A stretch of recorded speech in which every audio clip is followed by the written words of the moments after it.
Good morning everyone. आप सबका फिर से स्वागत है बंसल क्लासेस में। मैं आपकी होस्ट उर्वशी गौर आज फिर आपके साथ यहाँ पर हूँ आपके लिए एक नया इन्फॉर्मेटिव वीडियो लेकर। चलिए शुरू करेंगे। उसके पहले एक बात ज़रा मुझे बताएं, क्या आपको पता है आँखें भी खोलनी पड़ती है उजाले के लिए।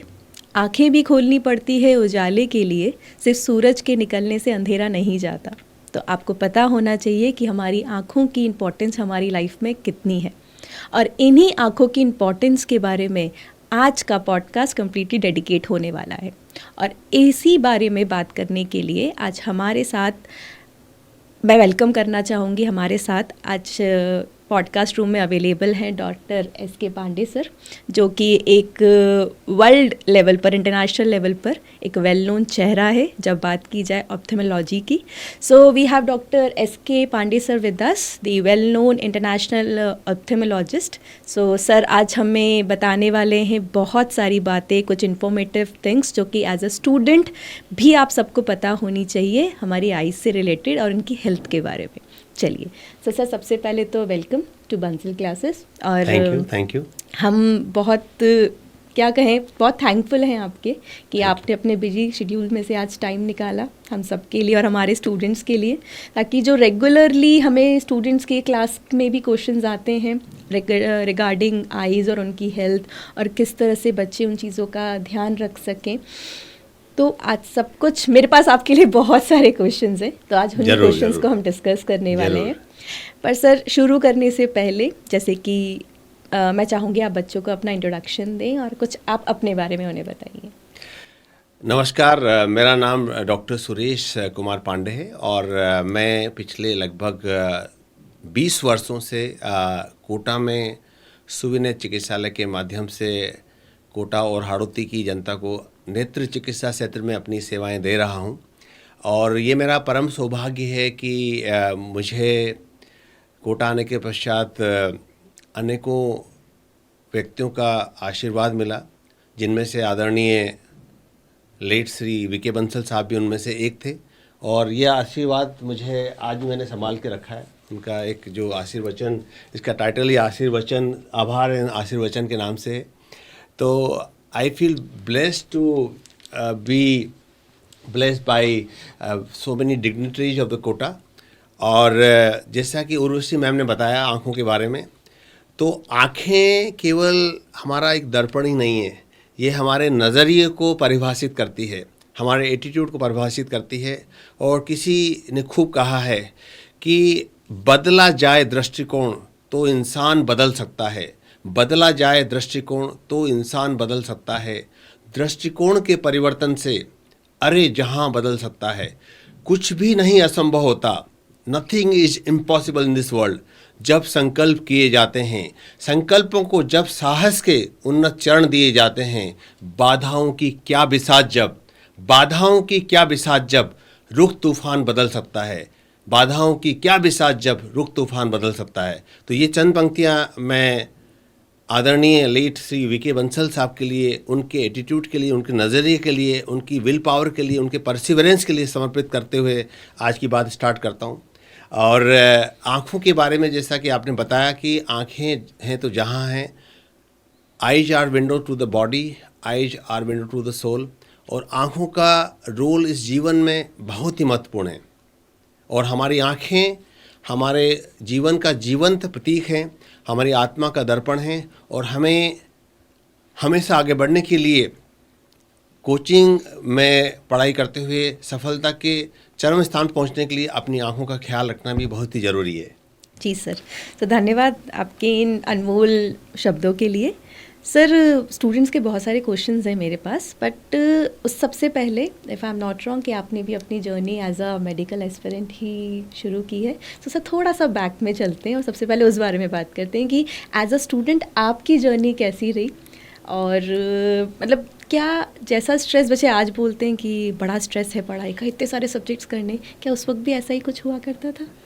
मेरी जर्नी उस समय की बड़ी अलग थी आज के ज़माने से, क्योंकि उस समय मुझे याद है कि जब मैंने 1985 में 86 में जब पीएमटी की प्री मेडिकल टेस्ट की एग्ज़ाम दी थी, तो उस समय जो था वो कोचिंग का इतना ट्रेंड नहीं था। उस समय हम लोगों को सारे के सारा जो मटेरियल है खुद ही इकट्ठा करना पड़ता था। और उस समय तनाव था, लेकिन शायद आज इतना तनाव है उसका एक वजह जो मुझे लगता है वो ये है कि उस समय हमारी जो बॉन्डिंग थी, फ्रेंडशिप थी, वो बड़ी स्ट्रांग होती थी। तो हम लोग ग्रुप में पढ़ते थे, 5-6 लोग पढ़ते थे और सभी लोग मिल के पढ़ते थे। तो उस समय वो तनाव इतना फील नहीं होता था हमें, क्योंकि होता तो था लेकिन हंसते रहते थे हम। आपस में मिल के पढ़ते थे, क्वेश्चन फायर करते थे, रैपिड क्वेश्चन आंसर्स सॉल्व करते थे। और हर स्टूडेंट जो कि हमारा कलीग होते थे, जो हमारे फ्रेंड्स होते थे, 4-5 लोगों का ग्रुप होता था, तो उन ग्रुप्स में हम पढ़ाई करते थे। और उस ग्रुप में पढ़ाई करते थे, हमारा एक टास्क होता था कि एक टॉपिक किसी एक फ्रेंड ने पढ़ लिया, दूसरा टॉपिक दूसरे फ्रेंड ने पढ़ लिया, और जब हम मिलते थे तो फिर हम अपने अपने टॉपिक के क्वेश्चन फायर करते थे, क्वेश्चन पूछते थे और आपस में एक दूसरे की हेल्प करते थे।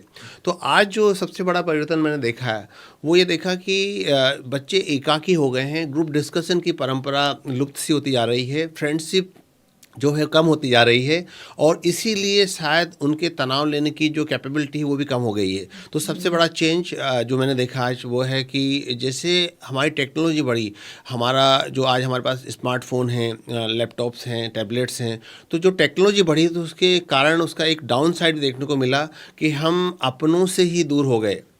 तो इसलिए अपने फ्रेंडशिप से दूर हो गए, फ्रेंड्स कम हो गए हमारे। तो वो सबसे बड़ा चेंज मुझे लगा जो कि आज मैं कोरिलेट कर सकता हूँ अपने जर्नी के समय पे और आज के समय पर। ग्रेट। सो सर, ये बात आपने बहुत सही की कि वो हेल्दी कंपटीशन का रिक्वायरमेंट होता है बच्चों के बीच में, ताकि सिर्फ आप ना आगे बढ़ें, आपके फ्रेंड्स भी आपके साथ। आजकल बड़ा बड़ा दिक्कत है हाँ, इस दिक्कत चीज़ है, को बिल्कुल, लेकर बिल्कुल, थोड़ा सा। बिल्कुल। चलिए सर, आगे बढ़ते हैं।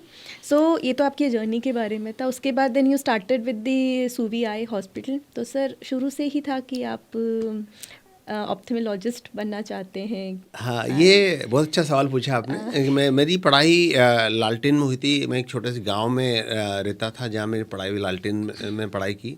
और मुझे जब आदरणीय डॉक्टर श्री वी के बंसल साहब से बातचीत करने का मौका मिला तो उन्होंने भी अपनी जर्नी शेयर की थी कि मैंने उनसे पूछा था।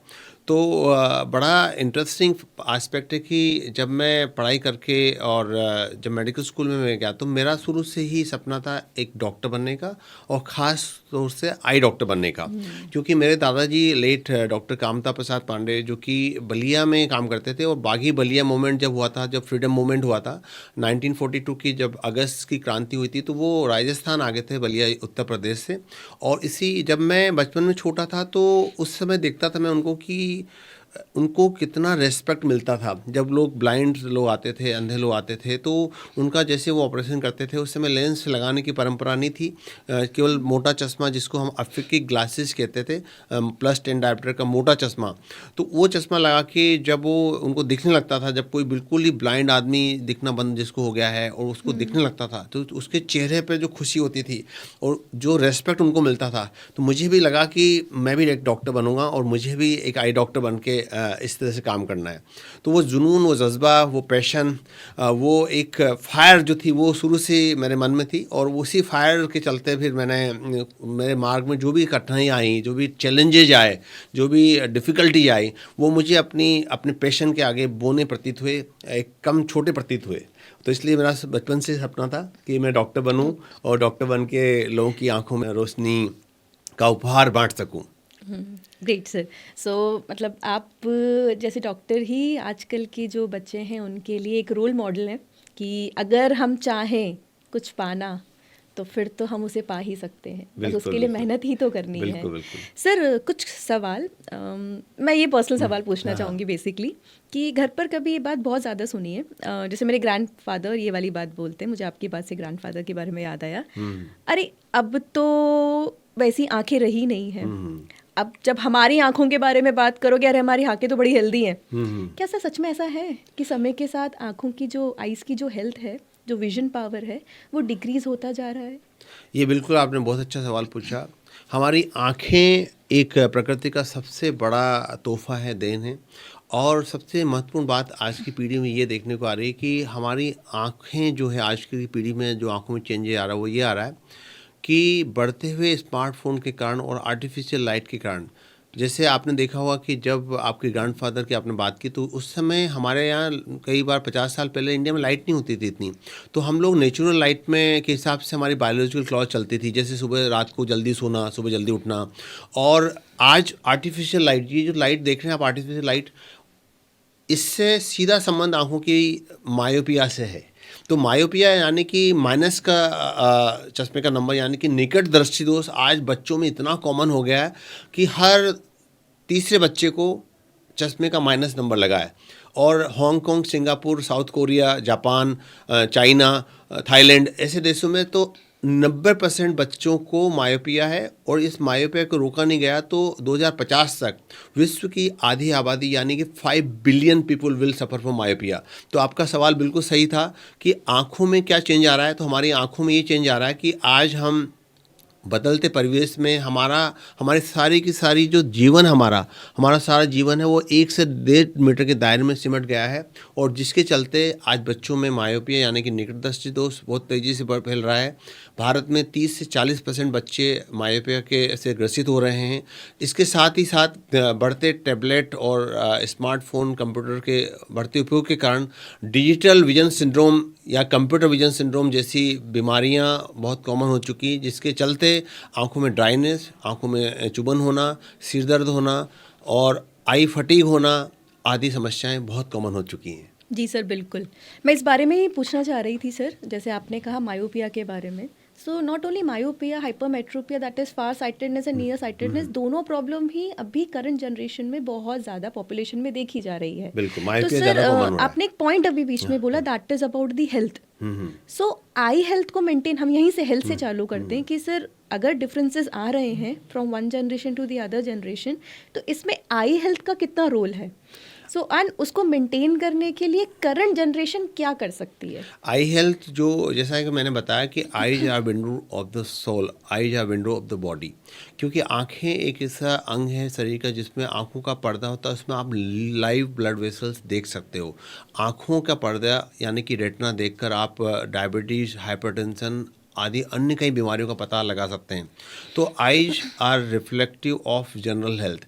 आज की जनरेशन जो है, यंग पीढ़ी, जो कि जनरेशन जी जिसे कहा जाता है, वो खान पान के संबंध में आज fast food, pizza, burger, chow mein से लेकर हाई शुगर डाइट और ये सब जो डाइट्स के मामले में जो आज कंज्यूम हो रहा है, आज रिफाइंड शुगर से लेकर जो फास्ट फूड्स कंज्यूम कर रही है, उसके चलते बॉडी में आंखें भी कमज़ोर हो रही हैं, आंखों में चश्मे का नंबर चढ़ रहा है और साथ ही साथ एक फिजिकल वीकनेस भी उनको आ रही है। मस्तिष्क की बात करें तो हमारे मस्तिष्क में जो डोज हार्मोन जिनको बोलते हैं DOSE, ये 4 हार्मोन हैं। Dopamine, D for dopamine, O for oxytocin, S for serotonin and E for endorphin. तो ये 4 हार्मोन्स भी जिनको हम हैप्पीनेस हार्मोन बोलते हैं, ये भी कम सीक्रेट हो रहे हैं मस्तिष्क से, क्योंकि हमारा जो खान पान है उसमें फास्ट फूड का क्या अधिकता हो गई है और साथ ही साथ नेचर से हमारा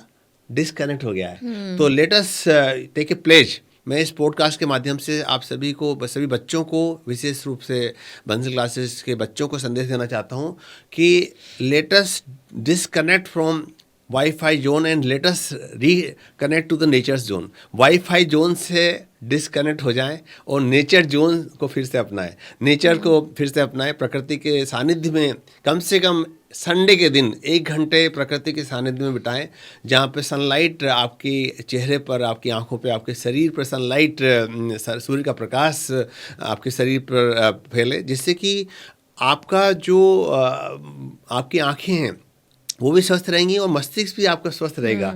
और इसलिए एक सबसे महत्वपूर्ण रिसर्च हुई अभी जापान में और सिंगापुर में, उसमें ये पाया गया है कि जब आप सुबह उठते हैं तो सबसे जो इम्पोर्टेंट चीज़ होती है, the moment you get up from the bed and you start your work, you start your day, तो सबसे जो महत्वपूर्ण चीज़ है वो है सनलाइट। तो आप अपने डे की स्टार्ट सनलाइट के साथ करें, so that will set your circadian rhythm that will set your biological clock. और ये रिसर्च $1 बिलियन खर्च करके हुई है। और हमारी परंपरा में, हमारी ऋषि मुनियों की परंपरा में सूर्य को अर्घ्य देने का, सूर्य को जल देने का जो एक रिचुअल था, उसका भी शायद वजह यही थी कि हम सुबह की शुरुआत सूर्य के प्रकाश के साथ करें। और जब सूर्य के प्रकाश से आप सुबह की शुरुआत करते हैं, मॉर्निंग के स्टार्ट करते हैं, तो आपके ब्रेन में सेरोटोनिन सिक्रेट होता है, जो कि that's one of the most potent motivator. और जब सेरोटोनिन डोपामीन के साथ आप दिन की शुरुआत करते हैं, तो these hormone, those hormones are the stress busters. और ये आपके मस्तिष्क को डी स्ट्रेस करने में अपना महत्वपूर्ण भूमिका निभाते हैं। थैंक यू जी so sir, much for this बिल्कुल। क्वेश्चन। सर बिल्कुल, जैसे आपने अभी बात किया अबाउट द पीनियल ग्लैंड कि Yes. हमारा 24 जो स्लीप एंड वेक साइकिल है, उसे मेंटेन करना बहुत बहुत ज़रूरी ज़रूरी है। बट सर, इसी में जब हम ये बात बच्चों को क्लास में बताते हैं कि भैया हाइपोथैलेमस, पिट्यूटरी, पीनियल ग्लैंड आपस में जुड़े हुए हैं, पूरा जो हार्मोनल बैलेंस है आपकी बॉडी का, वो बहुत ज़रूरी है। और उसके लिए एक 24 साइकिल मेंटेन करनी है आपको, स्लीप एंड वेक की। But then again student comes with the point कि मैम हम तो लेट नाइट स्टडी ज़्यादा करते हैं क्योंकि उस वक्त शोर ज़्यादा कम रहता है, थोड़ा डिस्टर्बेंस कम रहता है। पर सर, इसमें बच्चों को कैसे एक्सप्लेन किया जाए कि आपको किस तरह से अपना साइकिल मेंटेन करना, लाइक वही जो हम बचपन से उनको समझा रहे हैं, early to bed, early to rise, makeup and healthy wealthy wise, but उसे अप्लाई कर पाना एक नीट या जे कॉम्पिटिटिव एग्जाम के स्टूडेंट के लिए बड़ा डिफ़िकल्ट हो जाता है। उर्वशी जी, ये बहुत ही अच्छा सवाल पूछा आपने, बहुत ही अच्छा सवाल पूछा है आपने। मैं इस पॉडकास्ट के माध्यम से सभी बच्चों को संदेश देना चाहूँगा कि यदि आपकी जो पढ़ाई की habit, study habits late night पढ़ने की, तो आप बेशक निस्संदेह लेट नाइट पढ़ाई करें आप। लेकिन मेरा एक विशेष आग्रह है कि जैसे आपके एग्ज़ाम समाप्त हो, तो आप वापस अपनी रूटीन को, अपनी सर्केडियन रिदम को वापस नॉर्मल कर लें। क्योंकि एज ए मेडिकल स्टूडेंट, जब मैं एक मेडिकल कॉलेज में पढ़ता था, तब हम लोगों ने भी रात भर जग के पढ़ाई की अपनी। लेकिन जैसे मैं डॉक्टर बना और डॉक्टर बनने के बाद मैंने मरीज को देखना शुरू किया, तो मुझे ऐसा लगा कि मुझे सुबह 9 बजे से लेकर रात के 8 बजे तक I have to be most productive. तो मुझे अपना बायोलॉजिकल जो क्लॉक बटन था, मेरी स्लीप वेक साइकिल थी, मेरा जो सर्केडियन रिदम था, उसको रीसेट करना पड़ा। और जैसे ही आपका एग्ज़ाम समाप्त होता है, आप वापस अपने सर्केडियन रिदम सेट रीसेट कर लें। और एक और विशेष आग्रह सभी बच्चों के से मैं करना चाहूँगा कि सप्ताह में एक दिन जब भी आपको समय मिले, कम से कम 8 से 9 घंटे डीप स्लीप लेने का अभ्यास करें। और संडे के दिन यदि आपको समय मिले, तो कम से कम once in a week you do exercise, outdoor exercise, specially with nature. जब आप प्रकृति के सानिध्य में संडे के दिन, सप्ताह में एक दिन आप 1 घंटा भी बिताएंगे, तो you will feel that kick. मैं साइकिलिंग करता हूँ और मैं रोज़ाना लगभग 45 मिनट से 1 घंटे साइकिलिंग करता हूँ। तो साइकिलिंग का मुझे ये रहता है कि I keep my self motivated, और मुझे स्ट्रेस का ज़्यादा फ़र्क पड़ता नहीं, क्योंकि जब दिन की शुरुआत एक शानदार तरीके से होती है, तो फिर आपको पूरा दिन, आपको 24 आवर्स आपके बहुत अच्छे निकलते हैं। और यदि संभव हो सके तो जैसा कि उर्वशी मैम ने बताया कि early to bed, early to rise, keeps men and women also happy, healthy and wise। तो इसको फॉलो करें, क्योंकि ये $1 मिलियन मैसेज है। और यदि आप अगर कर सकते हैं, तो you follow this biological circadian rhythm, क्योंकि ये सुबह उठ के जल्दी भी आप पढ़ाई कर सकते हैं, और सुबह का वातावरण बड़ा शांत होता है। और कुछ बच्चे ऐसे होते हैं जो रात में ही जगते हैं, और ऐसा स्टडीज में पाया गया है, ऐसा साइंटिफिक स्टडी में पाया गया है कि जिन बच्चों के ब्रेन में डोपामीन हार्मोन, सेरोटोनिन और जो डोज हार्मोन की कमी होती है, तो जो डोपामीन जिनके हार्मोन, जिनका ब्रेन में अच्छा होता है, तो वो सुबह जल्दी उठते हैं, दे आर मॉर्निंग पर्सन। और जिनके हार्मोन ब्रेन में डोपामीन, सेरोटोनिन कम होता है, सेरोटोनिन वाला, they are normally the evening person. तो इसलिए धीरे धीरे आप जब हैप्पीनेस हार्मोन बढ़ाएंगे, तो धीरे धीरे अपने आप पाएंगे कि आप एक मॉर्निंग पर्सन बढ़ते जा रहे हैं, आपकी एनर्जी लेवल बढ़ती जा रही है, आपका पैशन बढ़ता जा रहा है, आपके चेहरे पे खुशी होती जा रही है, और आप अपने जीवन की किसी भी चुनौती से, चाहे कितना भी डिफ़िकल्टी क्यों नहीं आ जाए, आप उस चुनौती का सामना हंसते हंसते करेंगे। Great sir, thank you for that advice sir. बहुत क्या कहूँ मैं आपको, गोल्ड एडवाइस है आपकी बिल्कुल। तरफ से कि अगर बच्चा इन बातों को अपनी लाइफ में थोड़ा भी अप्लाई करना चालू कर दे तो it will be very helpful for them. Sir एक छोटी सी बात, जो जैसे कि आपने बोला कि हेल्दी लाइफस्टाइल होना बहुत ज़रूरी है। अब सर बच्चे बोलते हैं कि हम रहते हैं अपना घर छोड़कर हॉस्टल रह रहे हैं, प्रिपरेशन कर रहे हैं, सो हॉस्टल लाइफ के साथ सर क्या हेल्दी हैबिट्स बच्चे डेवलप कर सकते हैं, अपना जो जो न्यूट्रिशन रिक्वायर्ड है आइज़ की हेल्थ के लिए, सर उसके लिए थोड़े से बच्चों को टिप्स आपकी तरफ से। उर्वशी जी, ये बहुत ही आपने अच्छा सवाल पूछा है। और आज मैं इस पॉडकास्ट के माध्यम से कोटा ही नहीं, देश के विश्व के सभी बच्चों से एक विशेष मार्मिक अपील करना चाहूँगा कि फूड इज़ मेडिसिन।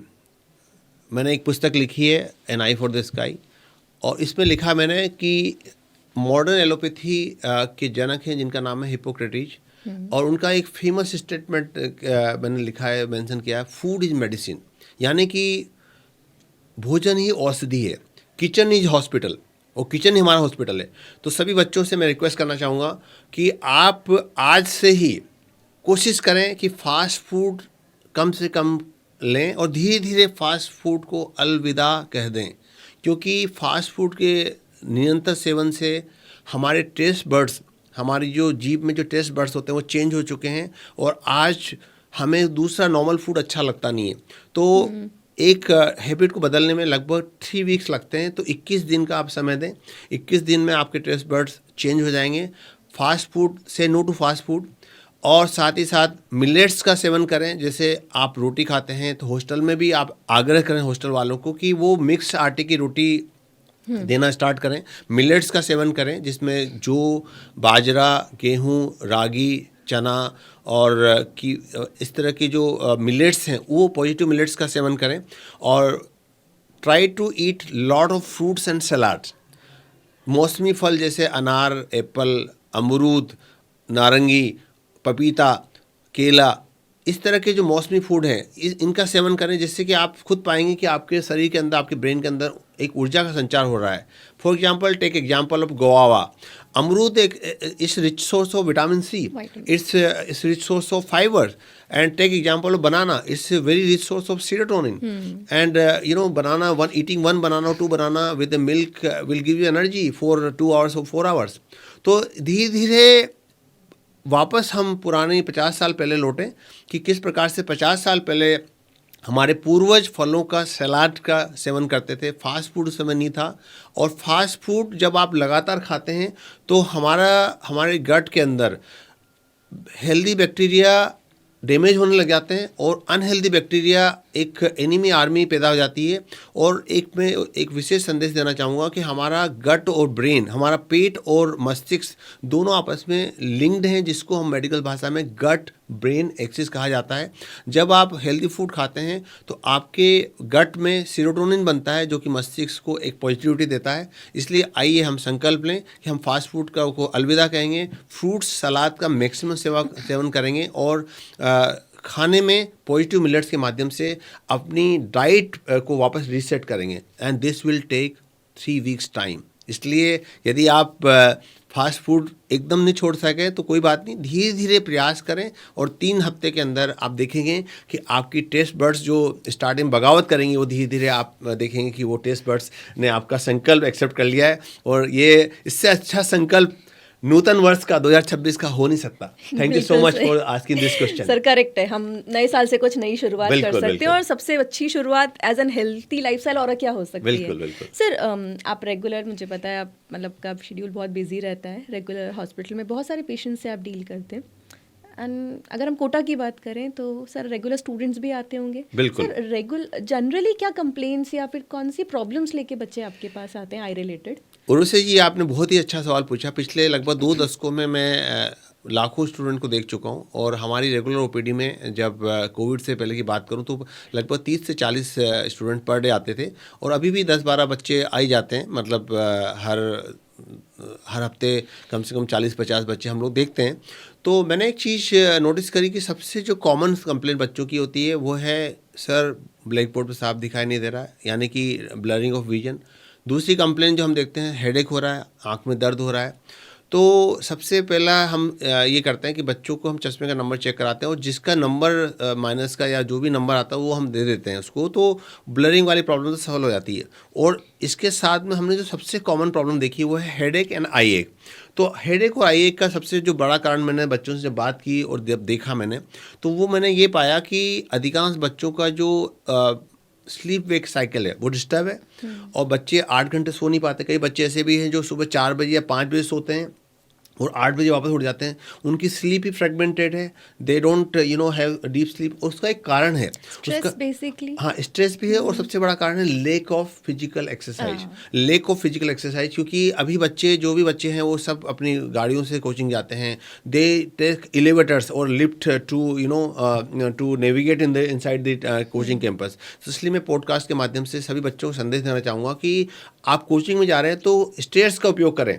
आप कम से कम कोशिश करें कि 6000 स्टेप्स आपका डेली चलना है आपको, और 10,000 का एम होना चाहिए, लेकिन 6000 स्टेप चलना है। और जब आप देखेंगे कि आपकी फिजिकल एक्टिविटी अच्छी होगी, रात को नींद अच्छी आएगी और सुबह आपको हेडेक बिल्कुल नहीं होगा। तो इसलिए ये सबसे कॉमन प्रॉब्लम जो मैंने देखी है, ब्लरिंग ऑफ विजन, हेडेक, आई एक and itching, watering etcetera etcetera. और इसके लिए उपाय भी लाइफस्टाइल में छुपा हुआ है। सर इसी से बात करें तो कौन से अर्ली सिम्टम्स हैं जिनसे लाइक बच्चे को डॉक्टर के पास जाना ही चाहिए? तो ऐसे कुछ जनरल सिम्टम्स जो बच्चे को खुद ही देखने चाहिए, वो कौन से होने चाहिए सर? कोचिंग में कोटा चूँकि एक शिक्षा की काशी कहा जाता है, शिक्षा नगरी कहा जाता है, तो यहाँ पर जैसे बच्चा एडमिशन के लिए आता है तो हॉस्टल वाले ही उसको बोल देते हैं कि भाई आप सबसे पहले जाके आई चेक करा लो, क्योंकि आपको क्लास में दिखाई नहीं देगा। यहाँ पे बड़े बड़े क्लासरूम हैं, तो सबसे पहला यदि आपको क्लास में ब्लरिंग ऑफ विजन हो या स्पष्ट दिखाई नहीं दे तो आप तुरंत नज़दीकी नेत्र विशेषज्ञ से जाके चश्मे का नंबर चेक करा लें। और इसके अलावा यदि आपको हेडेक हो रहा है, उल्टी हो रही है, वॉमिटिंग हो रही है या ब्लरिंग ऑफ विजन अचानक हो गया या अचानक आपको एक सतरंगी इंद्रधनुष टाइप के कलर दिख रहे हैं लाइट के चारों ओर, तो ये एक इमरजेंसी है जिसको आपको तुरंत दिखाना है। कुछ बच्चे हमारे पास ऐसे भी आते हैं जिनको कई बार कुछ ऐसी रेयर प्रॉब्लम हो जाती है, जैसे कि कोई बच्चा ऐसा आता है जिसका आँख की नस में स्वेलिंग होगी, जिसको हम डिस्क इडिमा कहते हैं, तो उसमें बिनाइन इंट्राक्रैनियल हाइपरटेंशन नामक समस्या निकलती है।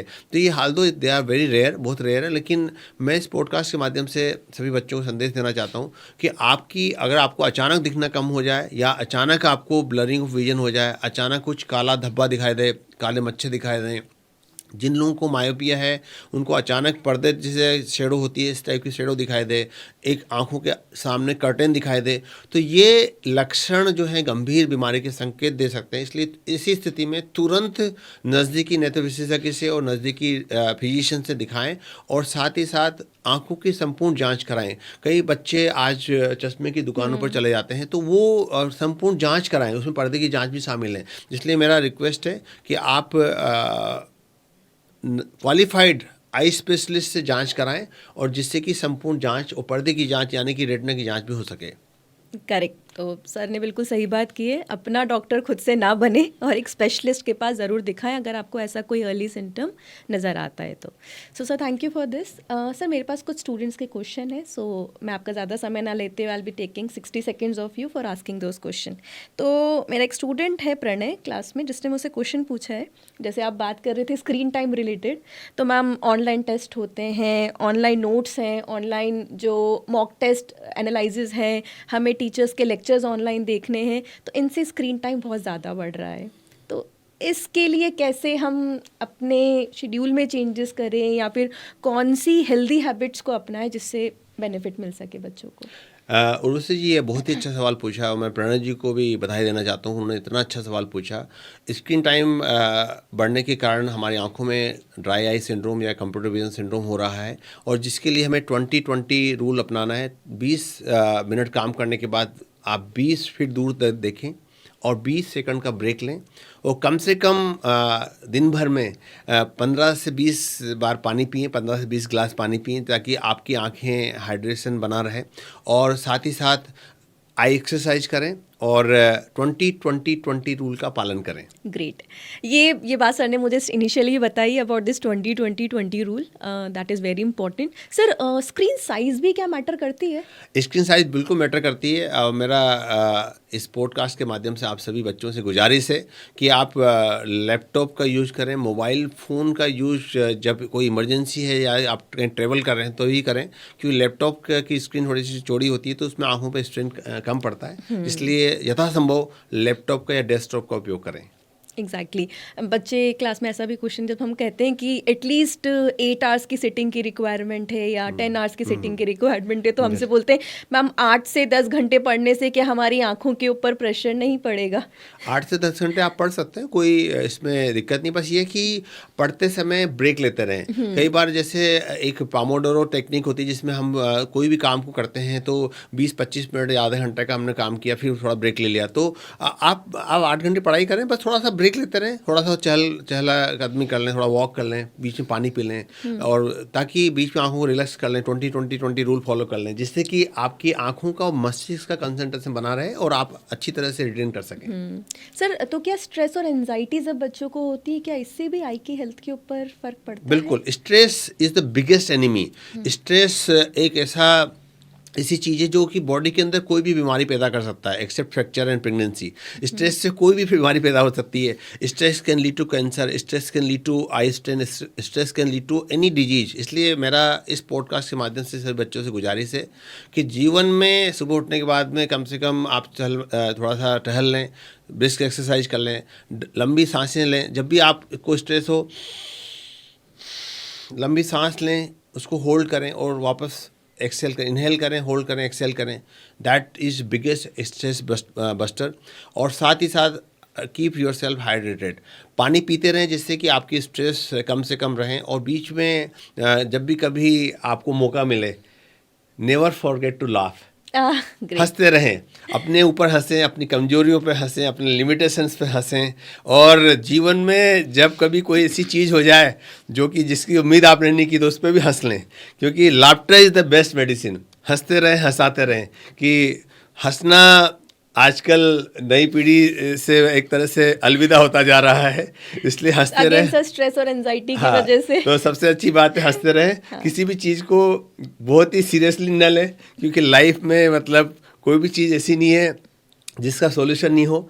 Every problem has its own solution. और इसलिए प्रॉब्लम जब भी कभी आती है तो उसको रिएक्ट नहीं करें, रेस्पॉन्ड करें, और हंसते हंसते उस प्रॉब्लम का सॉल्यूशन निकालें और आगे बढ़ते चलें।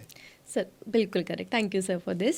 सर, क्या हमारी आई हेल्थ और ब्रेन हेल्थ आपस में इंटरकनेक्टेड है? बिल्कुल, आई और ब्रेन इंटरकनेक्टेड। और ये आई का मॉडल मैं लेके आया था, जिसमें ये जो दृष्टि तंत्रिका है तो ये ब्रेन के ऑक्सीपिटल कॉर्टेक्स में जाकर रिले होती है। और हम इनफैक्ट अपनी ब्रेन से देखते हैं। एक मिथ है कि हमारी आंखों से हम देखते हैं, लेकिन हम अपनी आंखों से नहीं देखते हैं। हमारी आंखों का जो दृष्टि पटल होता है, जिसको रेटिना बोलते हैं, उसमें इमेज उल्टी बनती है और ब्रेन हमारा सीधा उसको देखता है करके। और इसलिए हम अपनी ब्रेन और हमारी आंखें दोनों इंटरकनेक्टेड हैं। और ये जो ऑप्टिक नर्व है, ये एक ऐसी दृष्टि तंत्रिका है जिसमें कोई भी ब्रेन ट्यूमर होता है तो इसके अंदर डिस्क हो जाता है। कई बार ब्रेन की बीमारियां आंखों के पर्दे से हम डायग्नोस कर लेते हैं। और इसलिए आँखों का रोल बहुत इम्पोर्टेंट है। और जब हमारा ब्रेन मस्तिष्क हमारा बिल्कुल अच्छी तरह से एनर्जेटिक होगा, जब मस्तिष्क हमारा एक खुशियों के हार्मोन से लबालब होगा, तो हमारी आँखों में भी चमक दिखाई देगी। और इसलिए किसी कवि ने कहा है कि हमेशा जीवन में कभी भी हार न माने, क्योंकि हार जब आप मान जाते हैं तो मतलब फिर जीवन में क्या होता है, निराशा होने लग जाती है और आंखों की चमक भी फीकी पड़ जाती है। और इस अवसर पर मैं राष्ट्र कवि सोनलाल द्विवेदी जी की पंक्तियों के माध्यम से सभी बच्चों के कोटा की शिक्षा की काशी कहे जाने वाले से बच्चों के लिए खास संदेश, देश के बच्चों के लिए कोचिंग विद्यालयों के लिए खास संदेश इस कविता के माध्यम से। ये कविता हम लोगों ने बचपन में पढ़ी थी और आज भी सभी बच्चों को प्रेरित करती है कि लहरों से डरकर नौका पार नहीं होती, कोशिश करने वालों की हार नहीं होती। नन्ही चींटी जब दाना लेकर दीवारों पर चढ़ती वह 100 बार फिसलती है। मन का विश्वास रगों में साहस भरता है, चढ़कर गिरना गिरकर चढ़ना उसे ना करता है। आखिर उसकी मेहनत बेकार नहीं जाती, कोशिश करने वालों की हार नहीं होती। आगे ये पंक्ति और भी मोटिवेशनल है। डुबकियां सिंधु में गोताखोर लगाता है, जा जाकर खाली हाथ लौट कर आता है। मुट्ठी उसकी खाली हर बार नहीं जाती, कोशिश करने वालों की हार नहीं होती। अब ये पंक्तियाँ जो हैं ये संदेश देने के लिए है कि असफलता एक चुनौती है। सभी कोचिंग विद्यार्थियों के लिए ये एक खास संदेश। असफलता एक चुनौती है, इसे स्वीकार करो। क्या कमी रह गई देखो और सुधार करो। जब तक न सफल हो नींद चैन को त्यागो तुम, संघर्षों का मैदान छोड़ मत भागो तुम। कुछ किए बिना ही, और ये पंक्तियाँ हमारे आदरणीय वीके बंसल साहब के लिए, कुछ किए बिना ही जय जयकार नहीं होती, कुछ किए बिना ही जय जयकार नहीं होती। कोशिश करने वालों की हार नहीं होती, कोशिश करने वालों की हार नहीं होती। सर बहुत बहुत धन्यवाद आपका आज हमारे साथ यहाँ पर आने के लिए, बच्चों से इतनी अच्छी मोटिवेशन बात करने के लिए और उन्हें इतने अच्छे टिप्स देने के लिए। सर मैं आखिरी में आपसे चाहूँगी कि आप दो चीज़ें बच्चों को बता कर जाएं अबाउट, एक तो किस तरह से अपनी आँखों की हेल्थ को मेंटेन करना उनके लिए एज अ स्टूडेंट और एज अ ह्यूमन बीइंग बहुत ज़रूरी है, और किस तरह से वो अपनी लाइफ को बिल्कुल पॉजिटिव साइड पर रखें ताकि सब कुछ अच्छा होता चला जाए उनके लिए। ये बहुत अच्छा सवाल पूछा उर्वशी जी आपने। मैं इस पॉडकास्ट के माध्यम से डॉक्टर सुरेश पांडे कोटा के सभी बच्चों के लिए एक खास संदेश कि जीवन में चाहे चुनौतियाँ कितनी भी गहरी क्यों नहीं हो, चाहे कितनी भी मुश्किलें क्यों नहीं आए, चाहे कितनी भी परेशानियाँ, कितनी बाधाएं क्यों ना आए, हमेशा सकारात्मक दृष्टिकोण रखें। Always respond to the challenges, always respond to the problems. React न करें, रेस्पॉन्ड करें। और दूसरी बात कि हमेशा अपने दिन की शुरुआत एक्सरसाइज के साथ करें, पॉजिटिव मोटिवेशनल कोटेशंस के साथ करें। मोटिवेशनल पुस्तकें अपने पास रखें, जिससे कि जिस प्रकार हम डेली नहाते हैं, शावर लेते हैं, डेली हम ब्रश करते हैं, डेली हम ब्रेकफास्ट लेते हैं, डेली लंच डिनर लेते हैं, तो उसी प्रकार से डेली मोटिवेशनल बुक्स की खुराक लेना न भूलें। और जीवन में जो भी पॉजिटिव इंसान है, जो ऐसे करिश्माई व्यक्तित्व हैं, उनके बारे में पढ़ते रहें, जिससे कि आपका हौसला अफजाई होती रहेगी, आप जीवन में हमेशा आगे बढ़ते रहेंगे। स्वस्थ आँखों के लिए 20-20 रूल को अपनाएं। 20 मिनट पढ़ने के बाद 20 सेकंड का ब्रेक लें और 20 फीट दूर देखें। कम से कम 8 से 10 ग्लास पानी अवश्य पिएं, और अगर गर्मी है तो 15 ग्लास पानी भी पी सकते हैं आप। हेल्दी फ्रूट्स, वेजिटेबल्स, ग्रीन सलाद का सेवन करें। फास्ट फूड से दूरी बना के रखें, और इसके साथ साथ एक्सरसाइज करें। और always try to be happy in the life and always help others. यदि आप दूसरों की सहायता करते हैं और जीवन में खुश रहने का अभ्यास करते हैं, तो जीवन में ऐसी कोई समस्या नहीं जिससे आप लड़ नहीं सकते। और मैं कोटा के प्रत्येक बच्चे को इस पोस्टर के माध्यम से एक संदेश देना चाहता हूँ कि कोटा एक शिक्षा की काशी है, कोटा करिश्मों का शहर है, कोटा एक ऐसा नगर है जिसने लाखों विद्यार्थियों के सपने को साकार किया है। और आप कोटा में आकर अपनी डेस्टिनेशन तक पहुँचें, अपनी मंजिल तक पहुँचें, और यही संदेश मैं लेके आया हूँ आपके लिए। और कोटा के लिए चंद पंक्तियाँ। मेरा परिचय क्या पूछ रहे, स्वप्नों का निर्माता हूँ। शिक्षा चिकित्सा विरासत का मैं गौरवशाली पालक हूँ। चंबल की कल कल धारा में मेरा आंचल सींचा जाता। संघर्ष सफलता और संकल्प मेरा हर पत्थर गाता। संघर्ष सफलता और संघर्ष मेरा हर पत्थर गाता। तो सभी बच्चों के लिए, ये कोटा के कोचिंग के बच्चों के लिए एक खास संदेश कि आप अपनी जर्नी को, अपनी यात्रा को हमेशा आनंददायक बना कर रखें। कठिनाइयों से, ऑब्स्टिकल से न घबराएं। पॉजिटिव एटीट्यूड बना के रखें, जिससे कि आप जीवन में हमेशा आगे बढ़ सकें और जीवन में कठिन से कठिन परिस्थिति का भी हंसते हंसते सामना कर सकें। और मैं उर्वशी जी को बहुत बहुत बधाई देना चाहता हूँ, आदरणीय समीर बंसल साहब को और समूची टीम को बधाई देना चाहता हूँ कि जिन्होंने इतने सुंदर पॉडकास्ट के माध्यम से आप सभी बच्चों से रूबरू होने का मौका दिया। मैं आप सभी का, आदरणीय समीर बंसल साहब का, उर्वशी मैम का, समस्त स्टाफ टीम बंसल क्लासेस का भी हृदय से आभारी हूँ कि आपने इस पॉडकास्ट के माध्यम से इस संदेश को जन जन तक पहुँचाने में आज ये सुअवसर प्रदान किया। Thank you sir. Thank you. So thank you आप सभी लोगों का आज यहाँ पे हमारे साथ जुड़ने के लिए। ऐसे ही इन्फॉर्मेटिव वीडियोस हम आप सबके लिए लाते रहेंगे, तो प्लीज़ हमसे जुड़े रहिए और चैनल को ज़रूर सब्सक्राइब कीजिए। Thank you everyone and have a nice day.